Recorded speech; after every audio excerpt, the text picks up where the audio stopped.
આપણે રસીલાબેનને પથરીની તકલીફ હતી, એ દવા લીધા પછી શું થયું રાજુભાઈ? દવા લીધા પછી આપણે દવા લીધી પછી થોડું સારું લાગ્યું. સારું લાગ્યા પછી 5 દિવસમાં પથરી નીકળી ગઈ. અત્યારે બહુ સરસ સારું છે. ઓકે, આ 5 દિવસ પછી પથરી નીકળી, કેટલી પથરી નીકળી? 2. ઓકે, અને પહેલાં શું તકલીફ થતી હતી દવા લીધા પહેલાં? દવા લીધા પહેલા બહુ દુખતું હતું એને પથરીનું.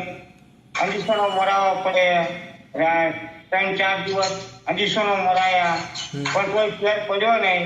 પછી આ આયુર્વેદિક દવા લીધી તમારી, અને પછી ફેર પડ્યો. 5 દિવસની અંદર ફેર પડી ગયો, અને પથરી કે પણ 5 દિવસની અંદર નીકળી ગઈ છે, અને 2 પથરી નીકળી. અચ્છા, 5 દિવસ પછી 2 પથરી નીકળી ગઈ. અત્યારે કેવું છે? અત્યારે બહુ પેલા જેવું જ છે. અત્યારે સાવ સરસ થઈ ગયું. ઓકે, અત્યારે કોઈ દુખાવો નહીં, કોઈ જાતનો દુખાવો નહીં. Okay okay.